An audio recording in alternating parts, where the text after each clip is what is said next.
कभी कभी ऐसा लगता है ना कि सफलता की दौड़ में मन का सुकून कहीं पीछे छूटता जा रहा है।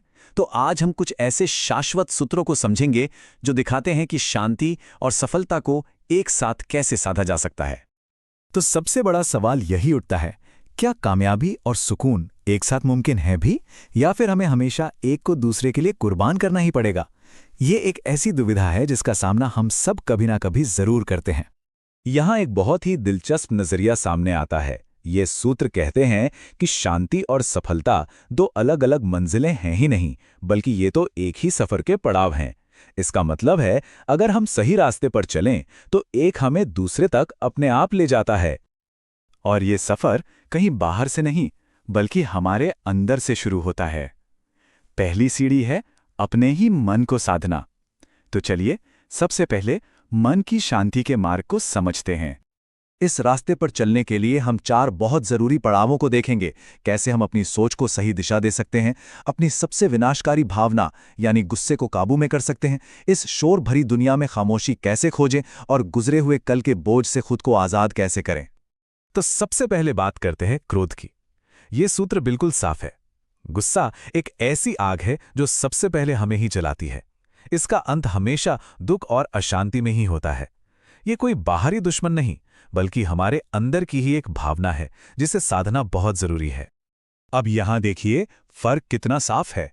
एक तरफ है क्रोध, जो हमारी सोचने समझने की शक्ति छीन लेता है, सब कुछ धुंधला कर देता है।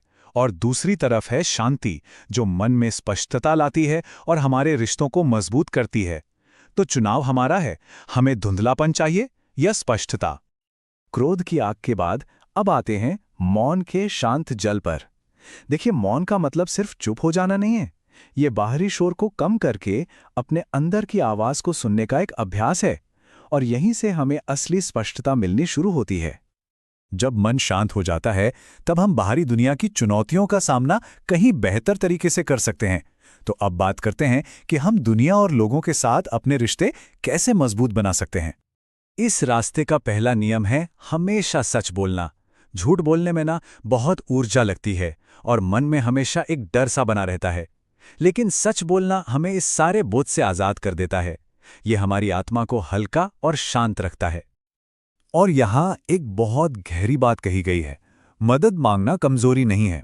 अक्सर हम ऐसे ही सोचते हैं ना, पर यह समझना कि हम अकेले सब कुछ नहीं कर सकते और मदद के लिए हाथ बढ़ाना असल में साहस और समझदारी की निशानी है। इसी तरह दूसरों के लिए दया का भाव रखना हमें खुद से जोड़ता है। जब हम बिना किसी स्वार्थ के किसी की मदद करते हैं तो उससे जो संतुष्टि मिलती है वो हमारी अपनी भीतरी शांति को और भी गहरा कर देती है। ये हमें याद दिलाता है कि हम सब कहीं ना कहीं एक दूसरे से जुड़े हुए हैं। तो हमने मन को समझा और बाहरी दुनिया से जुड़ने के तरीके भी देखे। अब आते हैं उस नींव पर जो इन सबको एक साथ थाम कर रखती है, यानी हमारी रोजमर्रा की आदतें। ये नींव 3 बहुत जरूरी चीजों पर टिकी है। पहला, हमारा शरीर, जिसकी ऊर्जा सही लाइफस्टाइल से आती है। दूसरा, हमारा मन, जिसे ध्यान से स्थिरता मिलती है। और तीसरा, हमारी सबसे कीमती संपत्ति, हमारा समय। ध्यान का मतलब सिर्फ आंखें बंद करके बैठना नहीं है, बल्कि अपने मन के दरवाजे खोलना है। ये हमारे अंदर चल रहे विचारों के शोर को शांत करके खुद को सुनने की एक कला है। इससे हमें न सिर्फ शांति मिलती है, बल्कि आत्मज्ञान का रास्ता भी खुलता है। और आखिर में वो चीज जो हम सबके पास बिल्कुल बराबर है, लेकिन जिसे हम सबसे ज्यादा बर्बाद करते हैं, समय। ये वो दौलत है जो एक बार खर्च हो जाए तो कभी भी वापस नहीं आती। हर पल अपने आप में एक मौका है। इसको ऐसे सोचिए, हर सुबह हमारे खाते में 1440 मिनट जमा होते हैं। अब हम इन्हें कैसे खर्च करते हैं, ये पूरी तरह हम पर निर्भर है। हर एक मिनट एक नया मौका है, कुछ बनाने का, कुछ सीखने का, या बस शांति से जीने का।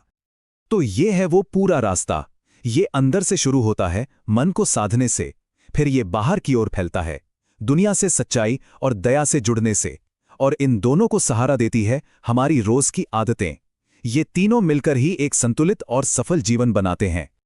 तो अब ये सवाल खुद से पूछने का है, इन सभी सूत्रों में से शांति और सफलता के रास्ते में आज सबसे बड़ी रुकावट कौन सी है? क्या वो अपना गुस्सा है, समय का सही इस्तेमाल न कर पाना, या फिर कुछ और? इसका जवाब सिर्फ हमारे पास है।